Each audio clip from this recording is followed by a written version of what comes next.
चलिए, हाँ, तो मैं ये कह रहा था, सारे लोग और से सुने। तो हम लोगों ने इलेक्ट्रोकेमिकल सीरीज एनालाइज कर लिया था, सब कुछ कर लिया था, मैं क्वेश्चन भी कर लिया था। बेसिकली हम लोग जो उससे एक दिन पहले क्लास में एनालाइज कर रहे थे, वो था आपका कंसंट्रेशन सेल। याद है सबको?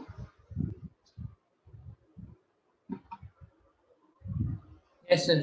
हाँ, कंसंट्रेशन सेल पर क्वेश्चंस कर रहे थे ना हम लोग, याद है ना आपको? Yes sir. हाँ, कंसंट्रेशन सेल में हम लोगों ने पढ़ा था E cell is equal to 0.059 by n log cathode की कंसंट्रेशन बाई एनोड की कंसंट्रेशन। हम उसमें 3 केस पढ़े थे, हाइड्रोजन का सिर्फ अगर रहेगा तो उस पर क्वेश्चन हम लोगों ने सीखा था। खैर, आज के लेक्चर में मेरा मेन टारगेट होगा कि ई सेल हम आयनिक इक्विलिब्रियम की इंट्रोड्यूस करके कैसे हम ई सेल निकालेंगे। तो क्वेश्चन नंबर 1 लिखिए सारे लोग, हाँ या ना? क्वेश्चन लिखिए, calculate the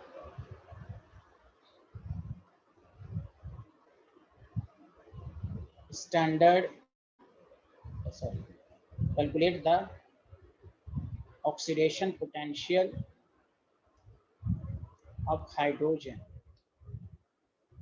which is placed in the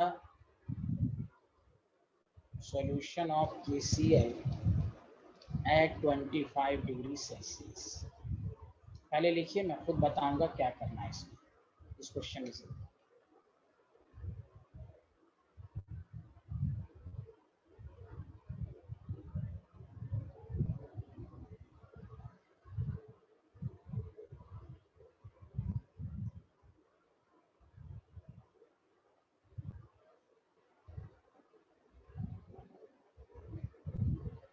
लिख लिया क्वेश्चन तो बताइए हाँ या ना। सर फर्स्ट स्लाइड से लगा दीजिए। This is first slide scientist, question लिखिए। Okay sir. लिखिए,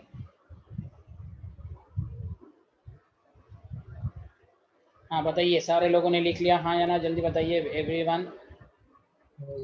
यस सर। देखिए, ये क्वेश्चन हम आपको करा चुके हैं, वो क्वेश्चन एनसीईआरटी के इंडेक्स में भी है और मैंने आपको कराया था। पीएच देखकर हम ईएमएफ कैसे निकालेंगे, हमने डिटेल मेथड भी बताया था और आपके नोट्स में ये लिखा हुआ है कि अगर हाइड्रोजन अगर आपके पास है, हाइड्रोजन की बात है, तो oxidation potential is equal to, देखिए 0.059 इंटू पीएच होगा।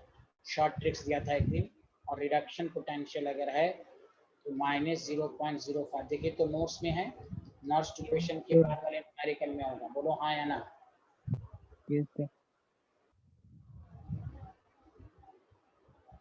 अब आइए, यहाँ पर कुछ गिवन नहीं है, इसलिए देखिए एडवांस लेवल क्वेश्चन इसी तरह बनता है। अब यहाँ पर KCl दिया हुआ है और आप आयनिक इक्विलिब्रियम में पढ़ चुके हैं कि KCl is the salt of strong acid और स्ट्रॉन्ग बेस। सर कैसे मालूम? तो आप देख लें, यहाँ K प्लस है, जब भी K प्लस हो तो ऑब्वियसली OH माइनस होगा, Cl माइनस हो तो ऑब्वियसली Cl, और इसका पीएच जो होता है KCl का 25 डिग्री पर 7 होता है। यहाँ पर ऑक्सीडेशन पोटेंशियल क्या है, डायरेक्ट हम इस्तेमाल करेंगे into 7। This question is very important. यहाँ तो आपको पीएच दे देगा डायरेक्टली, या कभी कभी आपको सॉल्ट सॉल्यूशन देकर पीएच पूछेगा। तो यहाँ जो KCl है वो is the salt of the strong acid and strong base, उसका पीएच 25 डिग्री सेल्सियस पर 7 होता है। न्यूट्रल सॉल्यूशन का पीएच 7 होता है 25 पर, हमेशा नहीं होता। हम लोग ये भी मिथ है हम लोगों के दरमियान, न्यूट्रल सॉल्यूशन का पीएच 7 होता नहीं, ये अगर होता भी है तो 25 पर। 30 डिग्री पर कुछ और पीएच न्यूट्रल है, 90 डिग्री पर कुछ और है। ये जो हम पढ़ते हैं वो सिर्फ पढ़ते हैं 25 पर। तो बताइए न्यूमेरिकल सबको समझ में आया कि नहीं, बताइए। Yes sir. This numerical is very important, सारे लोग ध्यान दें, आगे बढ़ें, जल्दी बताइए। आज के लेक्चर में हम आयनिक इक्विलिब्रियम को इंट्रोड्यूस करेंगे, उसके बाद उसके कुछ पॉइंट्स आगे बढ़ें, बताइए।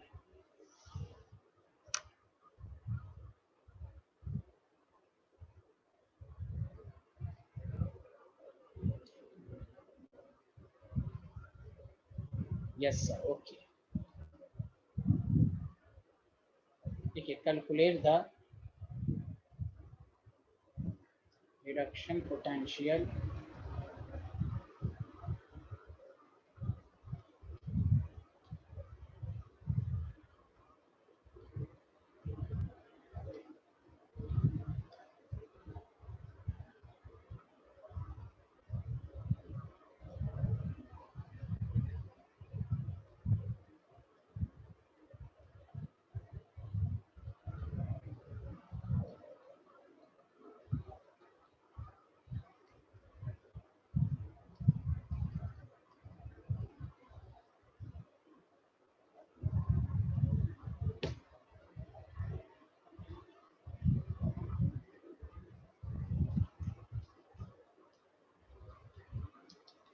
मैं खुद कर दूंगा, आपको पेपर टफ नहीं होना चाहिए। देखिए पहले लिख लिया सारे लोग तो बताइए।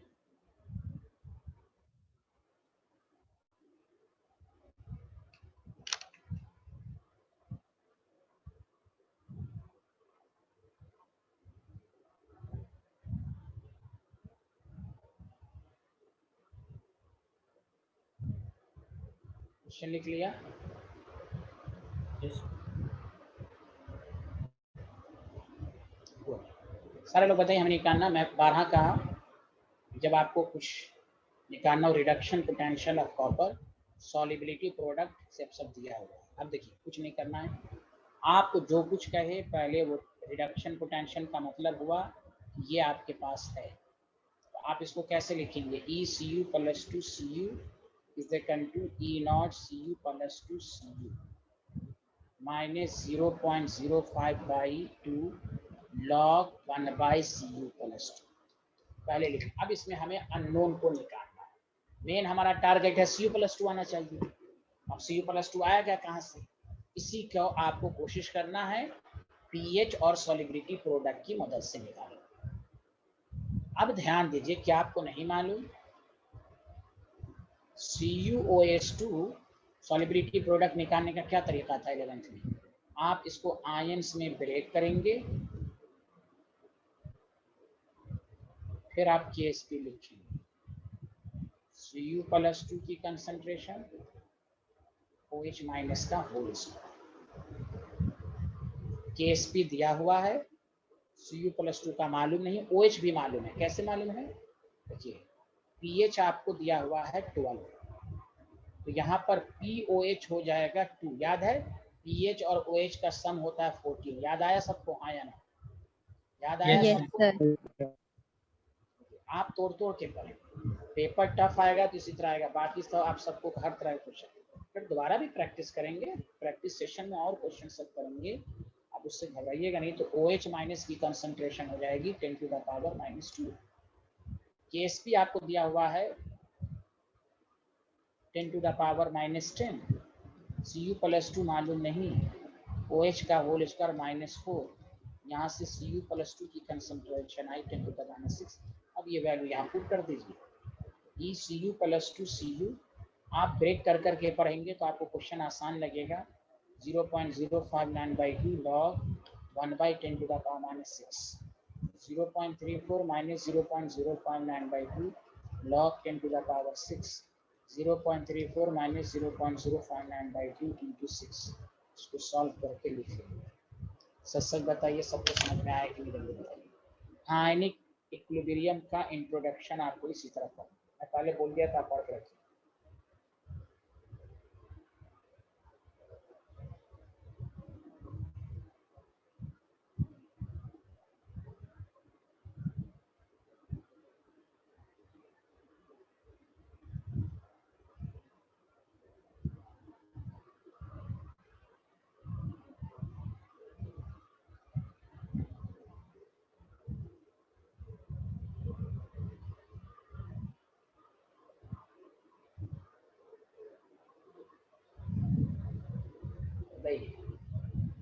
मानस, यशवर्धन, खसपेल, मानस जोशी, हर्षित, सबको समझ में आया? आसिया ये वाला?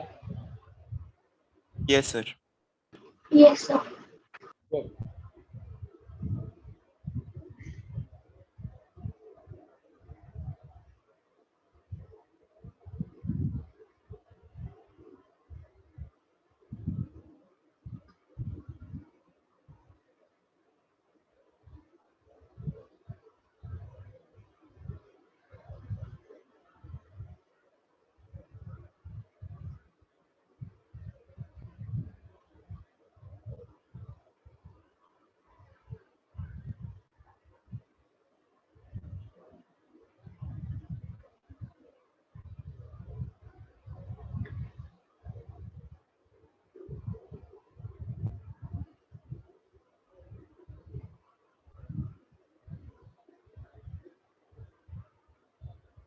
लिया, जल्दी बताइए।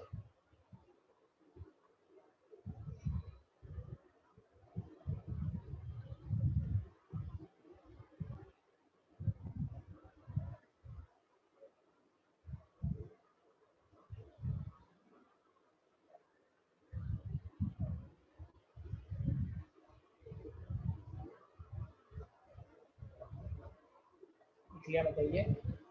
Yes, sir.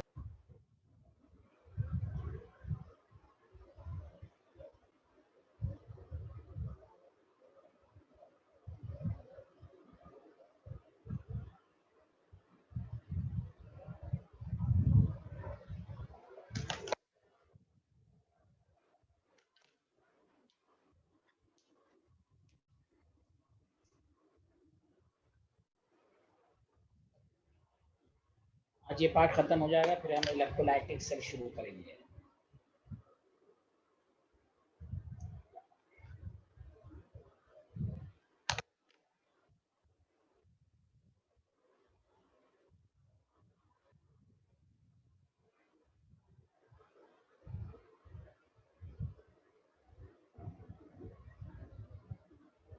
लिया, हेलो एवरीवन। Yes, sir. मैं इसी पर एक दो क्वेश्चन करा के आगे बढ़ेंगे। डिसोसिएशन, कांस्टेंट सॉल्युबिलिटी, प्रोडक्ट वगैरह पर कि आपको एहसास हो कि ई सेल में हम आयनिक को कैसे इंट्रोड्यूस करेंगे। देखिए, AgBr 0.1 mKBr salt bridge, AgCl 0.1 mKcl। अच्छा, तुम इस सेल को बताओ, ये गैल्वेनिक सेल है कि कॉन्सेंट्रेशन सेल है? कोई बता सकता है देखकर?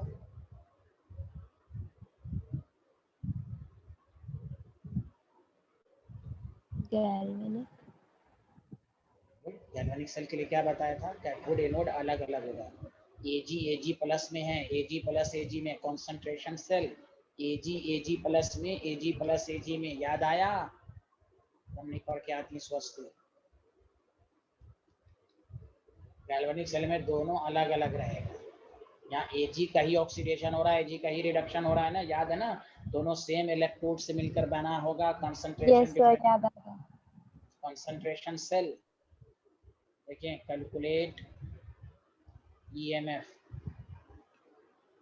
और से सुनिए। EMF का मतलब ई सेल निकालना है, गैल्वेनिक सेल, तो इसका फॉर्मूला मैंने लिख लिया। प्लीज सारे लोग देखें, आपको सॉलिबिलिटी प्रोडक्ट देके EMF देके सॉलिबिलिटी प्रोडक्ट, सब ध्यान दें अच्छे से। पहले लिख लिया तो बताइए। देखिए, ई सेल क्या लिखेंगे? कॉन्सेंट्रेशन सेल है 0.05 by n log Ag plus cathode and Ag plus anode. Ag तो एक ही इलेक्ट्रॉन गेन करता है, E cell is equal to 0 loss और गेन, तो log Ag प्लस कैथोड। बस आपको मैंने कहा फॉर्मूला लिखिए।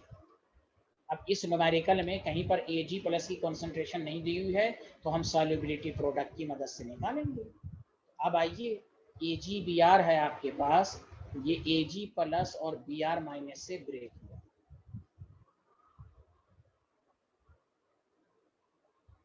देखिए सारे लोग याद कीजिए, KSP जो होगा वो Ag प्लस और Br माइनस होगा कि नहीं? इसके आयंस का कंसंट्रेशन, जल्दी बोलिए सारे लोग, आया ना? Hello everyone. Yes, sir.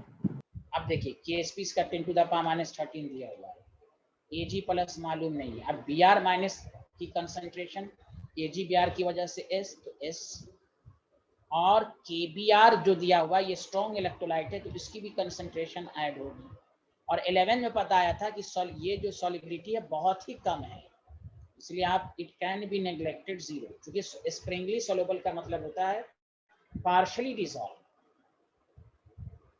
तो आपको आ गया नेट, आप ना भी लिखते तो चलता, लेकिन मैंने डिटेल में बताया। Ag प्लस 10⁻⁻1, यहाँ से Ag प्लस AgBr जो आपके पास है वो एनोड का है, Ag प्लस एनोड आ गया आपके पास -13 -1 -2। सिमिलरली Ag प्लस कैथोड आ जाएगा 10 to the power minus 10 by 10 to the power minus 1, क्योंकि इसमें भी 0.1 KCl आ जाएगा, तो ये आ जाएगा 10 to the power minus 9। अब आपको ये वैल्यू यहाँ पुट कर देनी है। मैंने कहा आप तोड़ के पढ़ेंगे तो आपको आसान लगेगा। log Ag plus cathode minus 9 Ag plus anode minus ये कैथोड एनोड 0.059 log 3 तो 3 इंटू 0.059। आप पहले नियत कर लेंगे कि टफ है तो आपको हर चीज़ टफ लगेगी, तोड़ के पढ़ेंगे कि जब ना मालूम रहे तो पहले एक्सप्रेशन लिख लीजिए। Ag प्लस कैथोड यहाँ से आएगा, Ag प्लस एनोड यहाँ से आएगा, कंसंट्रेशन गिवन नहीं है तो हम सॉल्युबिलिटी प्रोडक्ट की मदद से निकालेंगे। Did you understand everyone? Did you understand everyone? Manas Joshi, Manasvin, Yashvardhan, Harshit, खसपेल, सबको समझ में आया? Yes sir. बहुत बेहतर, बहुत बेहतर।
Has everyone noted down this slide? Yes, sir. कुछ समझ में आ रहा है कि नहीं? यशवर्धन नहीं बोल पा रहे हैं, हर्षित, मानस जोशी, तीनों दोस्त को समझ में आ रहा है आप तीनों को? यस सर आ रहा है। यस सर आ रहा है। Good, very good.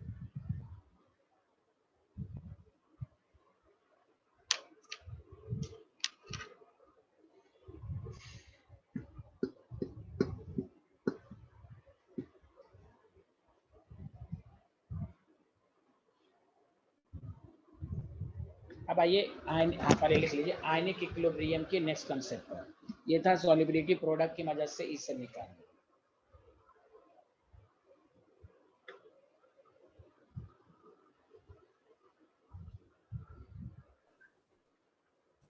सर वो एस के नीचे के लिखा है, यानी इसकी सॉल्युबिलिटी नेग्लिजिबल है, 0 मान लिया। ओके। कॉमन आयन लग गया ना, एक तो एक बीआर एजीबीआर से भी आएगा और एक बीआर केबीआर से भी आएगा। ये वाली सॉल्युबिलिटी बहुत ही कम होगी, 0.1 इसके रेस्पेक्ट में ज्यादा है। यस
अब आइए EMF एंड डिसोसिएशन कांस्टेंट।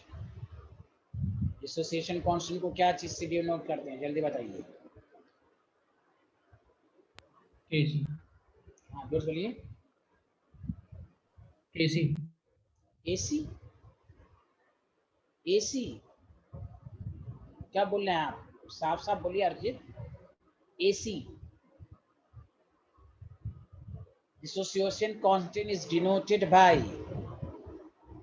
माना जोशी, सॉल्यूशन चैप्टर में ही पढ़े हो भाई, एनेक में भी पढ़ो, KA और KB पढ़े हो ना, K और KB। अरे यार बोल ही नहीं रहो, K second to C alpha square 1 minus alpha नहीं पढ़े थे? Yes, sir. सॉल्यूशन में भी पढ़े हो, 11th में भी पढ़े हो, यार बोलो ना। AC Yes, क्या sir. बोलो? खैर अब इसमें कैसे न्यूमेरिकल आएगा? कोई ये पार्टिकुलर कोई फार्मूला नहीं है EMF या नहीं, आपको बस लिखना है। बस आप बोर्ड लेवल पर क्या था कि डायरेक्ट आयंस का कंसंट्रेशन दे रहे हैं, यहाँ पर डायरेक्ट ना देके डिसोसिएशन कांस्टेंट दे दिया, pH दे दिया, सॉल्युबिलिटी प्रोडक्ट दे दिया, ये सब दे दिया। बना का तरीका तो वही होगा। तो चलिए क्वेश्चन नंबर 1 लिखिए। ETH2 180 है, 0.1 mHa, salt base 0.1 mAg plus स्वास्थ्य भंडारी बताइए। HA ना लिखकर आप एसिटिक एसिड लिख लीजिए। पता है गैल्वेनिक सेल है कि कॉन्सेंट्रेशन सेल है?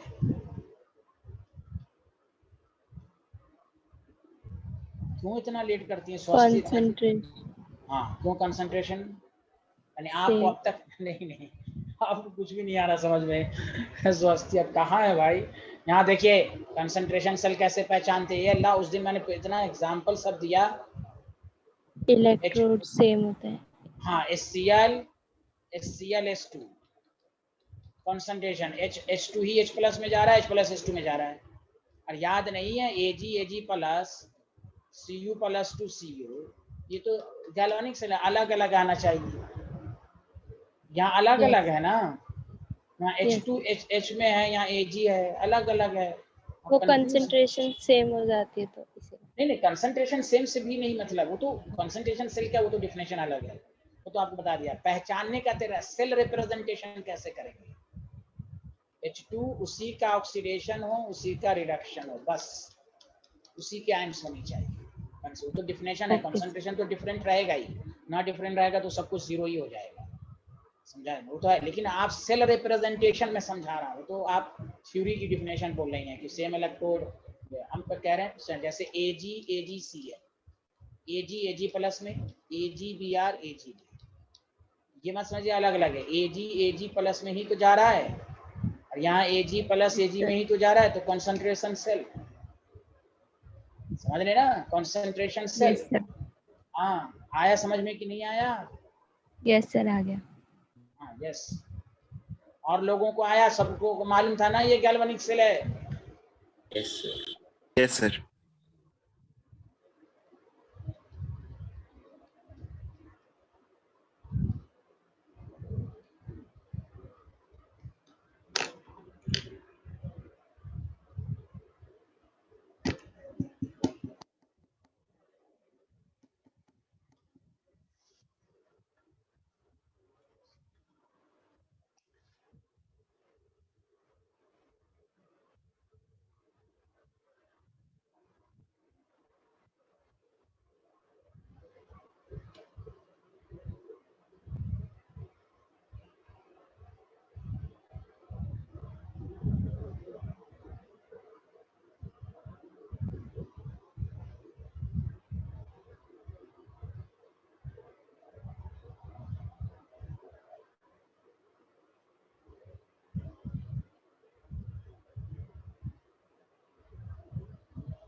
ये सारे लोग, हेलो एवरीवन, क्वेश्चन लिख लिया? बताइए। Yes, sir. तो देखिए अब इसको तो उसी तरह करेंगे, E से निकालना है पहला काम, सेल रिएक्शन। देखिए H2 जो है 2H प्लस में जा रहा है, सारे लोग देखिए 2E, Ag प्लस Ag में जा रहा है, इलेक्ट्रॉन सेम नहीं है, 2 से मल्टीप्लाइड कीजिए। जैसे आप जनरल क्वेश्चंस को करते हैं उसी तरह कीजिए please. 2Ag plus 2H plus and 2Ag। E cell लिखिए, E cell is equal to क्या था? E not cell minus 0.059, n की वैल्यू 2 लॉग H प्लस का whole square divided by Ag plus का whole square and partial pressure of H2। अब हम आपको E not cell निकालेंगे। E नॉट सेल का फॉर्मूला क्या होता है? E cathode reduction minus E anode reduction, cathode reduction 0.80, anode reduction H2 का ऑक्सीडेशन रिडक्शन सब 0 होता है, 0.80 वोल्ट। अरे बोलिए हाँ या ना। अब आप E cell is equal to 0.80 minus 0.059/2 log, यहाँ देखिए क्या है, H प्लस की कंसंट्रेशन नहीं दी हुई है। अब H प्लस कहाँ से लाइएगा बताइए? H प्लस की कंसंट्रेशन दी नहीं, ये वीक एसिड है, तो जो कंपाउंड की कंसंट्रेशन होगी उसके आयंस की नहीं होगी। याद कीजिए, इसलिए टीचर ने आपको 11th में बताया था कि H प्लस की concentration is equal to √Ka into C या C अल्फा। तो अल्फा तो दिया हुआ नहीं है, Ka है 10 टू द पावर -5 और concentration 0.1 10 to the power -6 10 to the power -3। तो इसलिए सतर्क रहना है कि जो कंपाउंड की कंसंट्रेशन है वो आयंस की नहीं होगी। सर आप कैसे समझाए? वीक एसिड तो ऐसे भी वीक एसिड है चूंकि दिखने में लग रहा है, और डिसोसिएशन कांस्टेंट जब भी दिया रहे तो वो वीक ही एसिड होता है। अरे बोलिए ना, सबको समझ में आ रहा? मानसविन शाह आ रहा भाई? ये है तरीका। अब हम लॉग H प्लस का मतलब 10 टू द पावर -3 का whole square divided by Ag plus का होल स्क्वायर कितना है? Ag प्लस 0.1 मतलब 10 to the power -2 10 to the -2। अब पार्शियल प्रेशर बस 2 फॉर्म है। क्या आप इसको सॉल्व करके नहीं लिख सकते? कोई टफ थोड़ी ना था। ये सब यहाँ तक आ रहा था, आपको सब यहाँ तक आ रहा था, सब यहाँ तक। बस फंसा कहाँ पर कि भाई सर हम H प्लस की कंसंट्रेशन क्या है? तो H प्लस की कंसंट्रेशन हम डायरेक्ट वो वैल्यू नहीं रखते हैं, बिकॉज ये वीक एसिड है। तो वीक एसिड का H प्लस का दो फार्मूला होता है, या तो C अल्फा या √K इंटू सी। 11th में पढ़ा, बताइए सबको समझ में आया हाँ या ना? Yes sir. देखिए मानस विनिशा, मानस जोशी, यशवर्धन बिष्ट एंड खसपेल और हर्षित आसिया, सारे लोग बताएं समझ में आया कि नहीं?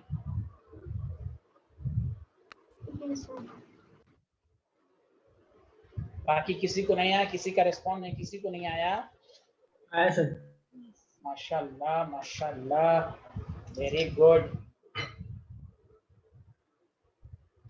आप लोग प्लीज प्लीज जीओसी देखते रहिए। जनरल आपके पास नोट्स है ना स्वस्ति? Yes sir. ना हो तो वीडियो लेक्चर एक आधा घंटा ही पर डे अभी से देखती रहिएगा ना, टाइम निकालिए, समझा? Hello, yes sir. रेजोनेंस को पढ़ लीजिए, plus I plus N hyperconjugation, carbocation carbanion free radical, बस इलेक्ट्रोफाइल न्यूक्लियोफाइल, इसको पढ़ लीजिए।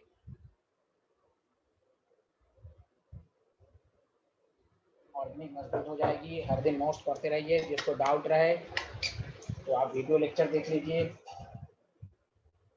ये सब मजबूत रहना चाहिए न, वरना इसमें क्लास बहुत लग जाएगी तो फिर फालतू है। 11 में सब एक दो दफा पढ़े थे। चलिए लिख लिया सारे लोग? हाँ या ना, जल्दी बताएं।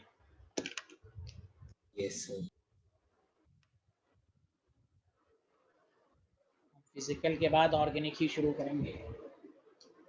इसके बाद एक ही न्यूमेरिकल वाला चैप्टर है, केमिकल काइनेटिक्स का। सरफेस केमिस्ट्री में कोई न्यूमेरिकल नहीं। हाँ आईआईटी में एक दो न्यूमेरिकल आ चुका है, ऐसे एनसीईआरटी में कोई न्यूमेरिकल नहीं, तो प्रैक्टिस मत करो। लिख लिया सारे लोग? हाँ या ना? Yes sir.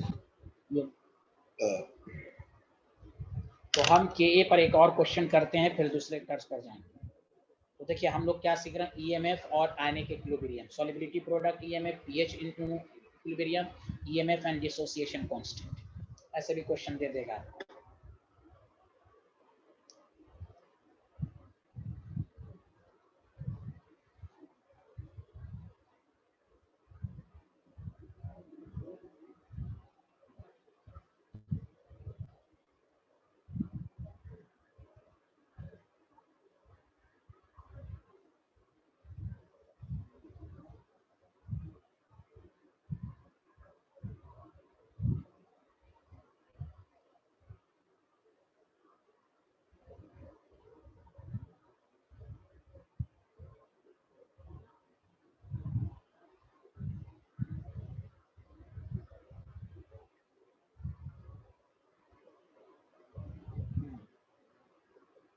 लिख लिया तो बताइए साइंटिस्ट लोग।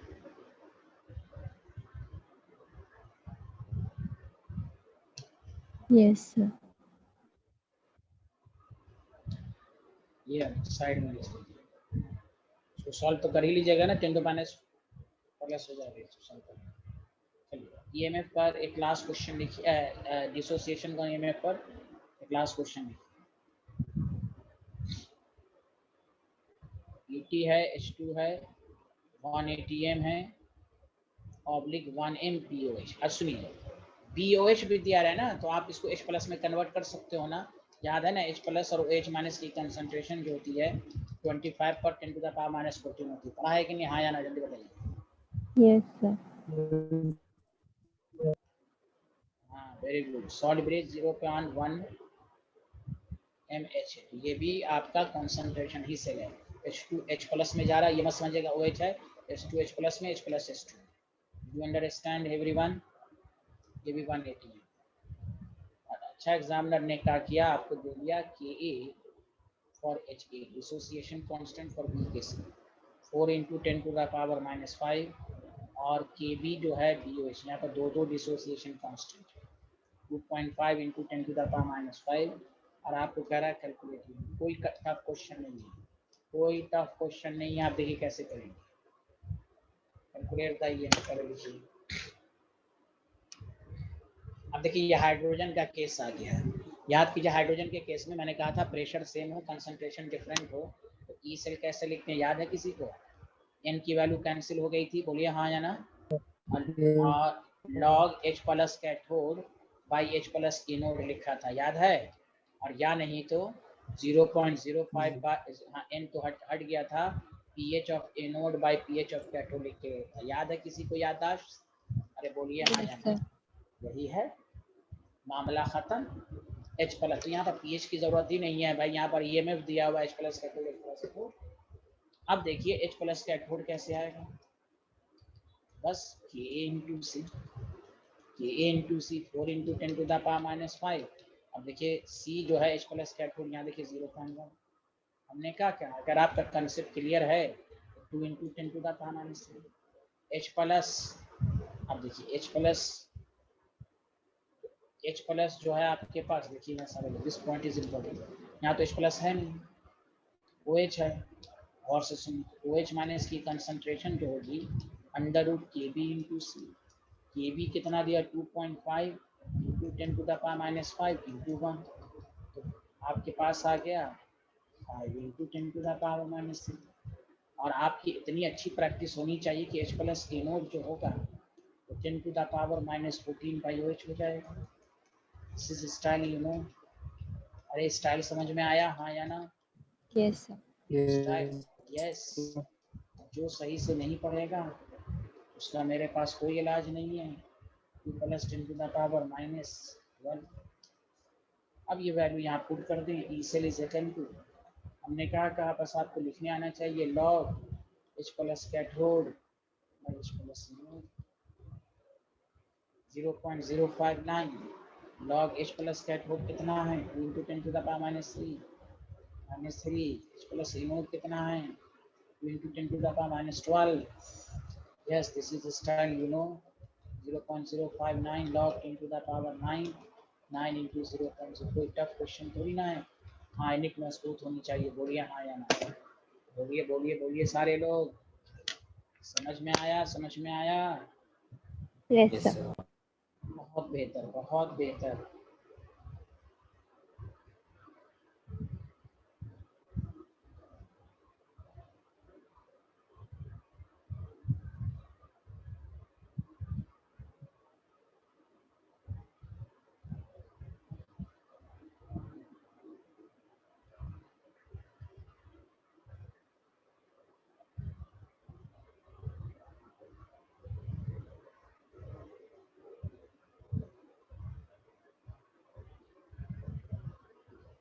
Ma'am, sir.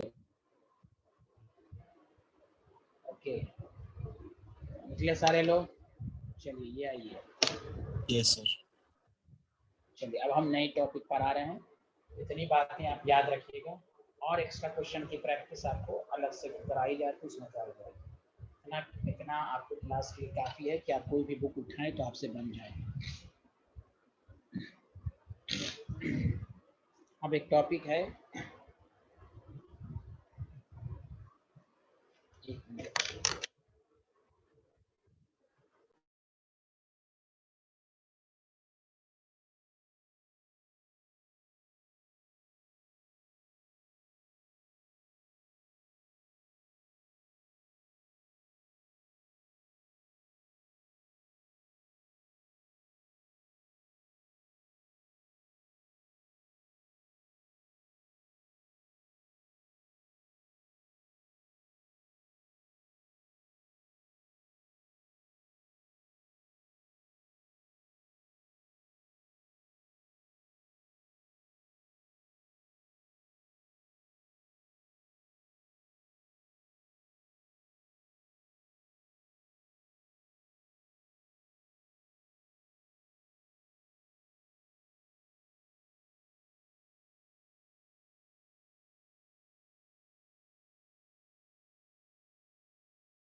हाँ, हेलो स्टूडेंट, लिख लिया आप लोगों ने? Yes sir. चलिए लिखिए।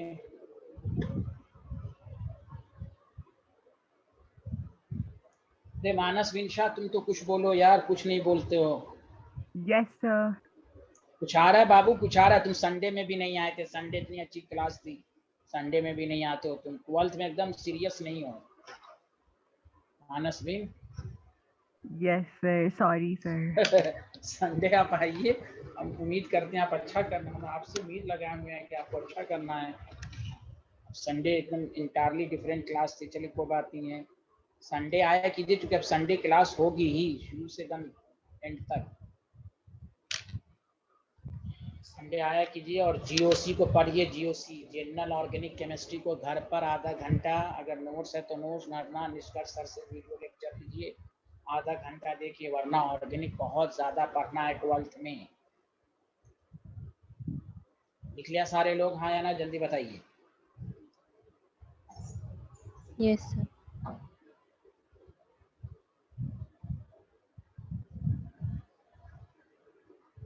चलिए देखिए, अब हम आपको जो टॉपिक सिखाना चाह रहे हैं, सारे लोग ध्यान दीजिएगा, बहुत ही आसान है कि वो ये है, स्टैंडर्ड थ्योरी है, मैं उसको समझा देता हूँ आपको। Standard hydrogen electrode. अब जानिए स्टैंडर्ड हाइड्रोजन इलेक्ट्रोड। आज पहला पार्ट आपका खत्म हो रहा है, पूरा galvanic cell. Standard hydrogen electrode SHE, ठीक है। अच्छा, अगर आपसे कोई पूछे कि क्या आप EMF सिंगल इलेक्ट्रोड का निकाल सकते हैं? EMF हर्षित, क्या आप EMF सिंगल इलेक्ट्रोड का निकाल सकते हैं? क्या EMF सिंगल इलेक्ट्रोड का निकाल सकते हैं? कोई नहीं बोल रहा है। क्या EMF? Yes, sir. हाँ इस तरह का दूसरा हाइड्रोजन ले लें। हाँ, EMF हम सिंगल का नहीं निकाल सकते। EMF निकालने के लिए 2 हाफ सेल होना चाहिए। हाँ, सिंगल का इलेक्ट्रोड पोटेंशियल निकल सकता है, EMF नहीं निकल सकता। EMF निकालने के लिए हमें कितना सेल चाहिए? 2 हाफ सेल चाहिए। Did you understand? Yes, sir. हाँ, 2 हाफ सेल चाहिए, ये याद रखना है।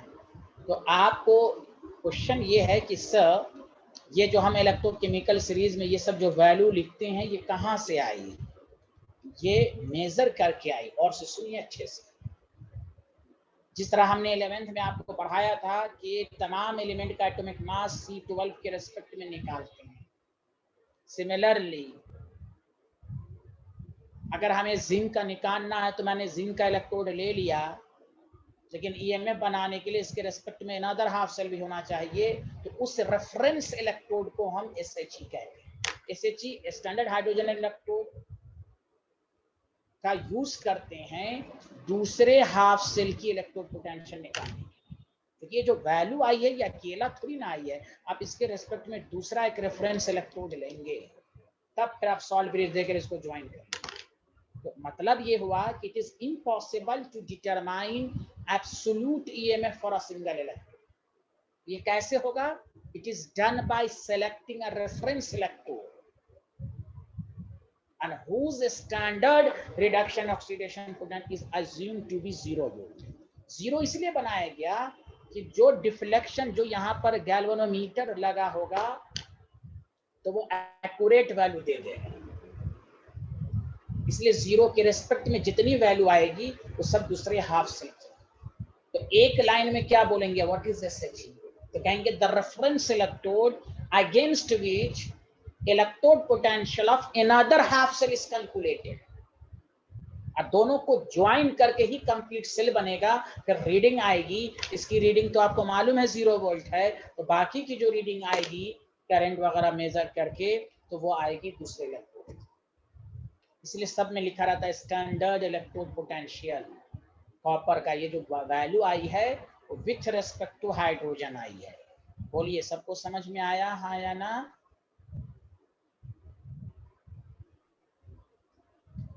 Yes, sir. कि नहीं आई? आ गया सर। हाँ, पहला पॉइंट डालिए, it is impossible to determine, it is impossible to determine absolute EMF for single electrode.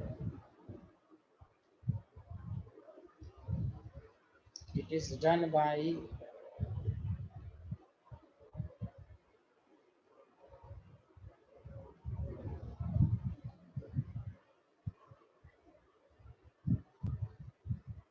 reference electrode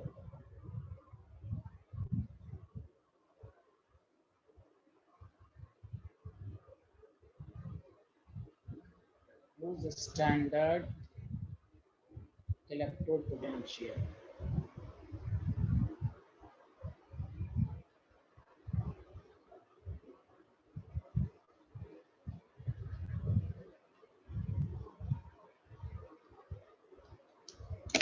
zero volt।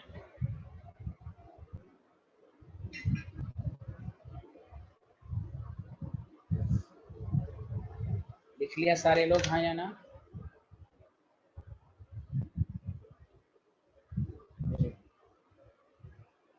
एक लाइन छोड़, the reference electrode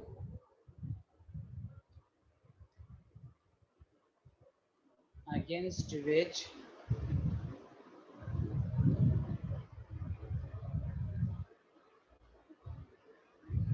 electrode potential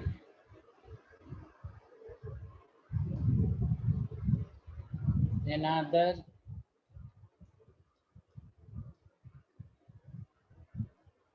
is calculated is called SHE।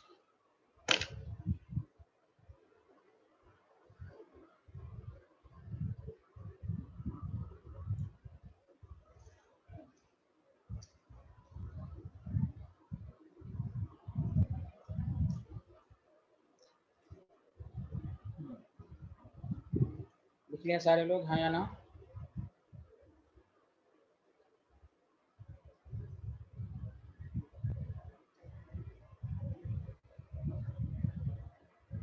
ये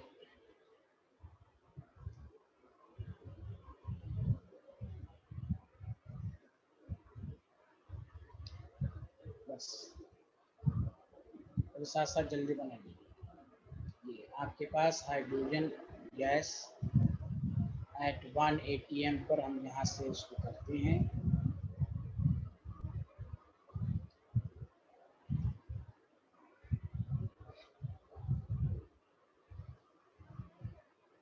ये platinum wire है, ये platinum foil है और यहीं पर गैस आ गई। इसलिए आप देखते हैं बहुत सारी जगहों पर पीटी क्यों लिखा रहता है। What is the function of platinized electrode, वो आप समझ में आएगा। इसको कहते हैं metal ion gas inert electrode, इसको लिखिए सारे लोग। और यहाँ पर जो होता है 1m acidic solution containing H+.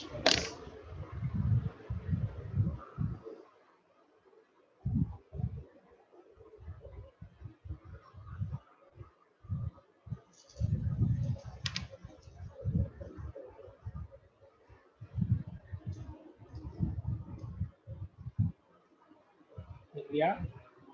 इसलिए आपने देखा होगा बहुत सारे न्यूमेरिकल में H+/H2 और प्लैटिनम लिखा। प्लैटिनम का कोई यूज़ नहीं होता, वो हम इसका इस्तेमाल क्यों करते हैं वो मैं लिखा दूंगा। At anode platinum H2H+।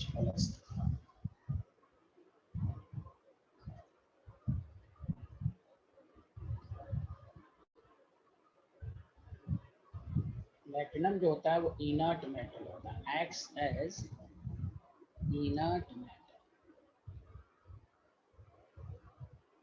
And it provides, बस इसका काम है सरफेस प्रोवाइड करना for reaction. It provide surface for reaction, oxidation और रिएक्शन। समझ लीजिए, it acts as catalyst, catalyst का काम करता है। बाकी हम सोडियम वगैरह हम रिएक्टिव मेटल नहीं रख सकते। प्लैटिनम की अवेलेबिलिटी आसानी से होती है, इसलिए हम प्लैटिनम बार का इस्तेमाल सिर्फ करते हैं कि इनर्ट मेटल है, वो हाइड्रोजन गैस के साथ रिएक्ट नहीं करेगा, एज वेल एज ये सरफेस प्रोवाइड करता है for chemical reaction.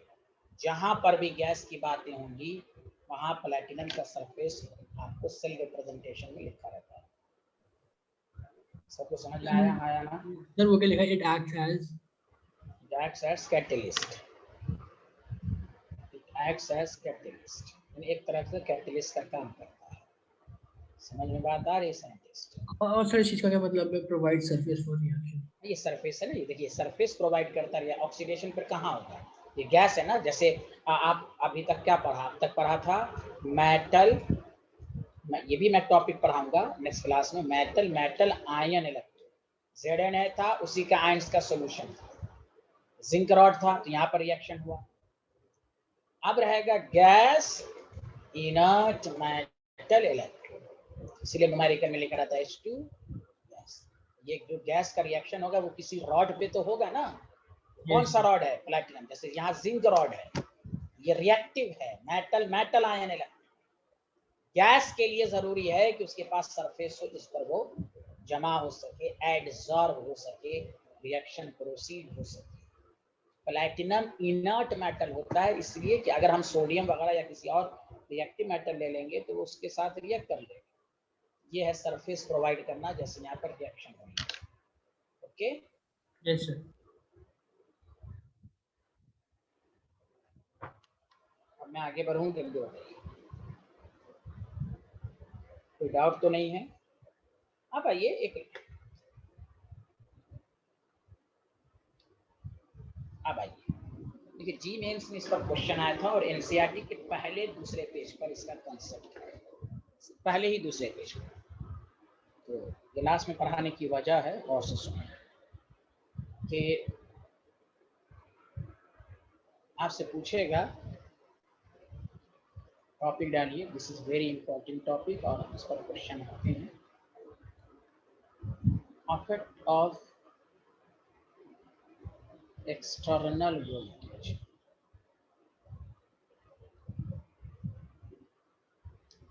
Effect of external voltage on cell potential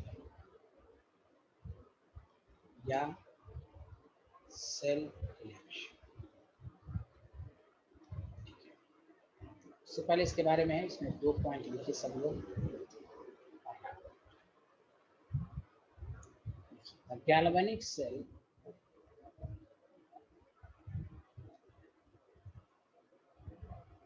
having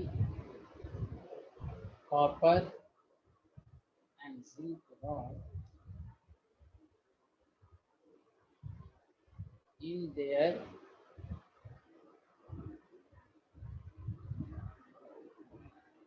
respective salt solution.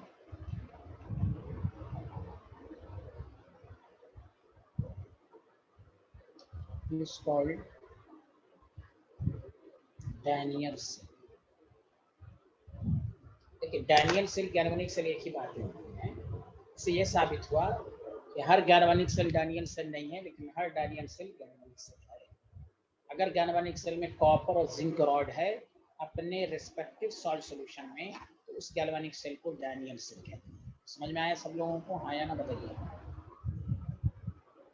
Yes. Second point, the EMF of galvanic cell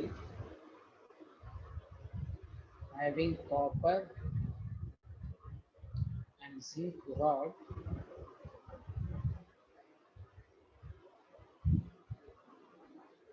in their respective salt solution. Salt solution है 1 capital M, 1 M is 1.1। 1 cancel हो जाएगा तो E not से अभी मैं बता देता हूँ 1.11 कैसे। या आप 1 M ना लिखकर ऐसे भी लिख सकते हैं, 1 M ना लिखकर आप ऐसे भी लिख सकते हैं। is 1.1 volt if concentration, लिख लीजिए ये वाला स्लाइड लिख लीजिए, मैं लगा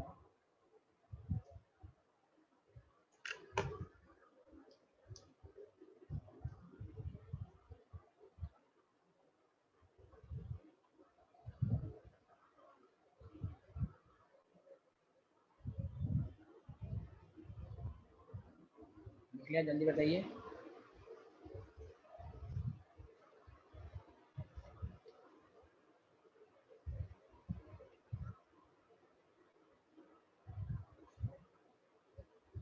concentration of salt is 1 kg। अच्छा मैंने आपको नहीं बताया था E cell is equal to E naught cell minus 0.05/2। जब कॉपर +2 और जिंक जब लेते हैं तो log Zn +2 की कंसंट्रेशन, तो दोनों की कंसंट्रेशन जब 1 है तो log 1 0। E सेल की वैल्यू किसके बराबर आएगी? E नॉट सेल आएगी कि नहीं? और E कैथोड रिडक्शन और E एनोड रिडक्शन से वैल्यू सॉल्व करके आती है माइनस वाला 0.61। यहाँ पर याद रखिए कि एक्सटर्नल वोल्टेज EMF यहाँ पर 1.1 वोल्ट दिया हुआ है, ये कैलकुलेट करके आया है। The concentration of the salt is 1 capital A। 1.1 कैसे आया, सबको समझ में आया कि नहीं? जल्दी बताइए। हाँ या ना? आया सर। ठीक, आप सुनिए। 2 केस, हम 3 केस इस पर आएगा। नीचे लिखिए case first. Case first, if E external voltage जो है आपने अप्लाई किया 1.1 वोल्ट से, ओरिजिनल तो 1.1 है। अब देखिए इसका डायग्राम से मैं समझाता हूँ। देखिए डायग्राम कैसे बनाएंगे सर? 2 कंपार्टमेंट है, उससे और अच्छे समझ में आएगा। 2 कंपार्टमेंट है, एक आपके पास एनोड है, एक आपके पास कैथोड है, और ये सॉल्ट ब्रिज है आपके पास। ठीक है,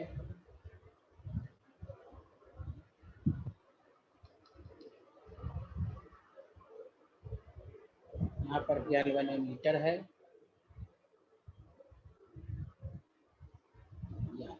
यहाँ पर इसका अब जो है ये एनोड है, ये कैथोड है, ये कॉपर है, ये CuSO4 है, ये जिंक है, SO4। ये आपके पास यहाँ पर जो है ई जो है वो 1.1 वोल्ट आपका है। अब क्या किया आपने, इसके अगेंस्ट में एक आपने एक्सटर्नल वोल्टेज अप्लाई कर दिया।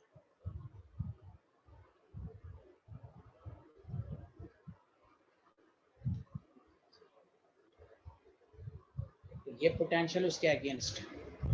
अब ये जो ई एक्सटर्नल है ना वो 1 पॉइंट, आप खुद सोचिए, ई एक्सटर्नल अगर 1.1 से कम है तो करंट किसके मुताबिक फॉलो होगा? ये तो ओरिजिनल ही के मुताबिक होगा कि नहीं, कि एक्सटर्नल वोल्टेज उससे कम डाला आपने। बोलिए हाँ या ना?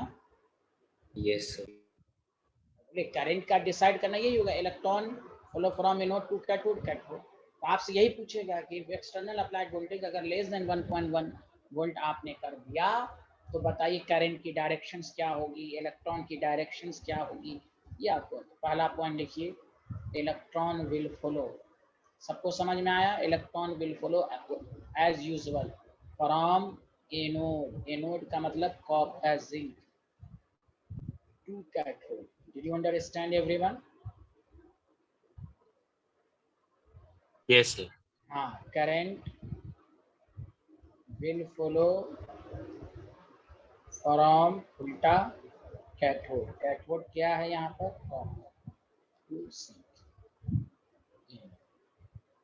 क्वेश्चन ऑब्जेक्टिव क्या आया था वो भी मैं करा दूंगा आपको, क्या आपको कॉन्फिडेंस आ जाएगा। तो ये है कि एक्सटर्नल वोल्टेज जो अप्लाई आपने किया अगर ओरिजिनल वोल्टेज से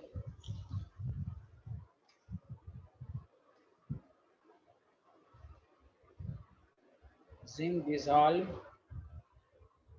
at anode and copper is deposited at cathode. Deposited at cathode.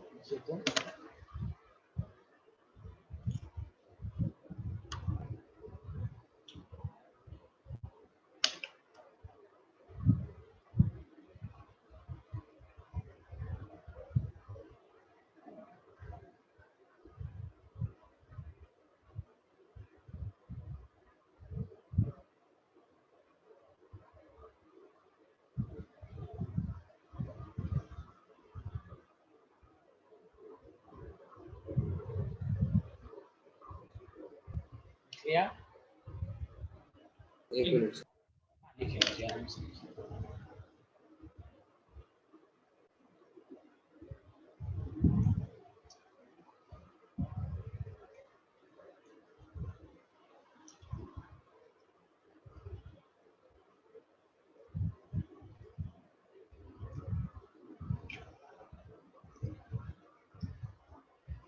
Yeah.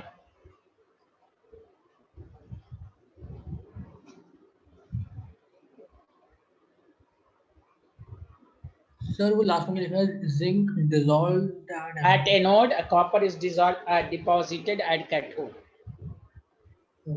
Dissolve होता है ना तभी तो ये इसका वेट घटता है, इसका वेट बढ़ता है, डिपॉजिटेड होता है, जो एज यूजुअल आपने पहली क्लास में पढ़ा था। Yes sir. Has everyone noted down this slide?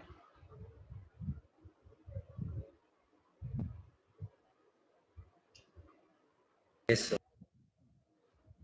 अब ये केस से क्या है? अच्छा आप बताइए, ई एक्सटर्नल एग्जैक्टली 1.1 वोल्ट के बराबर है तो आप बताइए क्या होगा?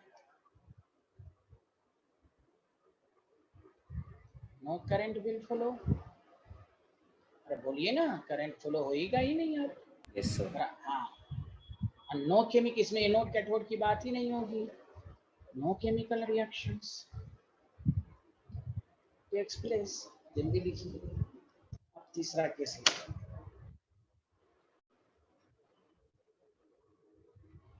सोचती आ रहा है ये कंसेप्ट कि नहीं आ रहा है? Yes, sir.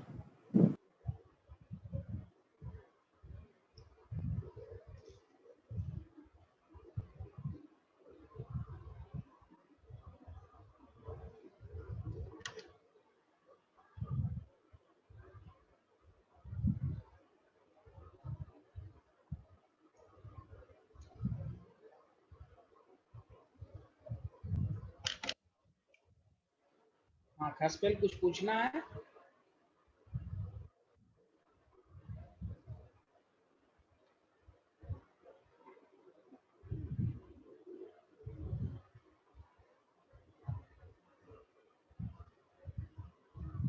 ओके चलिए आगे बढ़े। सब लोगों ने लिख लिया, जल्दी बताइए। Yes, sir. अब आइए कि अगर आपको आप कहे केस थर्ड, उसी डायग्राम से समझ लेंगे हम लोग दोबारा बनाने। ई एक्सटर्नल जो है 1.1 वोल्ट से अप किया, तो अब बताइए जब ई एक्सटर्नल अप्लाइड वोल्ट से ज़्यादा कर दिया तो अब करंट का किधर जाएगा, तो वो ई एक्सटर्नल डिसाइड करेगा कि नहीं, जल्दी बताइए हाँ या ना। Yes, sir. एक्सटर्नल वोल्टेज के मुताबिक होगा।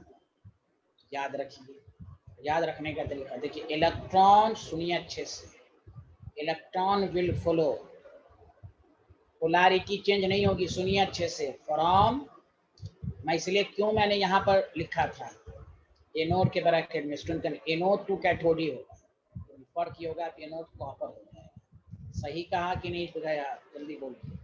अब ये याद रखने का तरीका, इलेक्ट्रॉन हमेशा इस तरह याद रखना, एनोड टू कैथोड, तो इसमें भी एनोड टू कैथोड ही होगा, रॉड चेंज हो जाएगा। अरे बोलिए ना, हेलो एवरीवन। Yes, sir. हाँ उल्टा हो जाएगा। Sir. हाँ एनोड टू, एकदम याद है, कोई ये नहीं कि कंफ्यूजन है। Current will flow, current will flow वही रहेगा, लेकिन उल्टा हो जाएगा, सिंक टू एनोड। इसलिए मैंने जानबूझ के आपको रॉड का नाम भी लिखा है, जानबूझ के ये लिखा है। उल्टा हो जाएगा, सिंक डिपॉजिटेड एट कैथोड। इस पर एक ऑब्जेक्टिव देते हैं, आप उस पर टिक मार के दिखाइए, एंड कॉपर इज डिसॉल्व।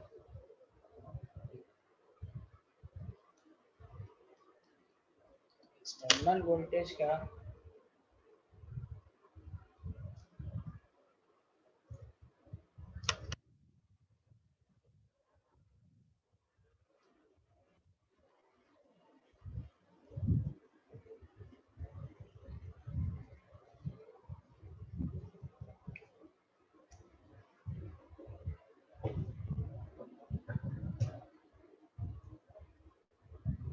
इसलिए आप लोगों ने तो बताइए।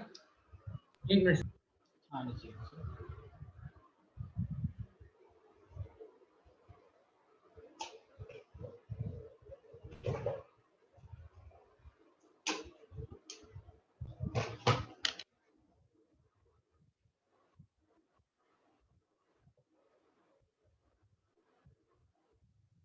Done, sir.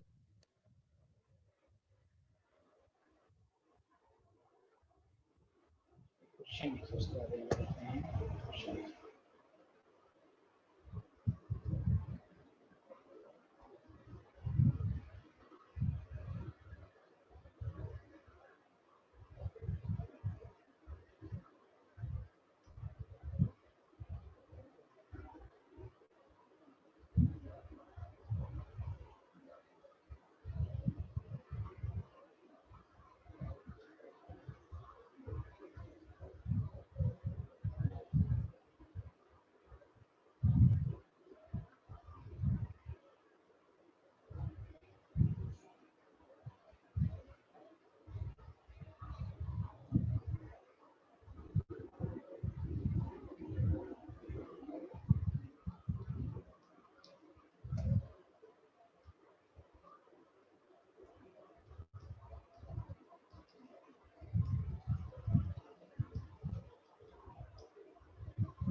Which option is correct?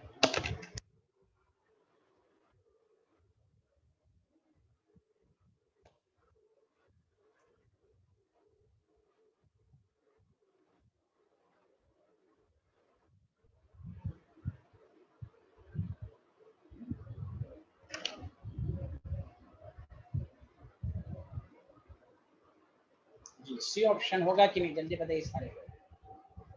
Yes, Yes, sir. sir. देख, एक कम हो या ज्यादा हो, इसलिए हाँ, अगर कॉपर और यहाँ पे लिख देगा कॉपर रहता तो फिर उसमें दे, कम है तो वही होगा, जिंक टू कॉपर हो जाता, 1.2 है तो कॉपर टू जिंक।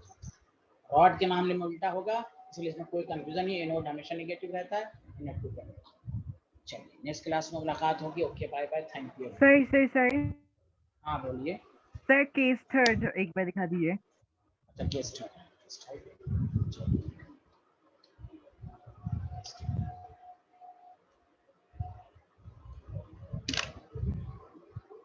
इस क्लास में हम लोग इंटायरली डिफरेंट टॉपिक, ये इलेक्ट्रोलाइटिक सेल, कुछ क्वेश्चंस के बाद इलेक्ट्रोलाइटिक सेल पहला पार्ट आपका 99.9% खत्म, दो क्वेश्चन हम और करा के इलेक्ट्रोलाइटिक सेल शुरू करेंगे जिसमें फ्राडेज लॉ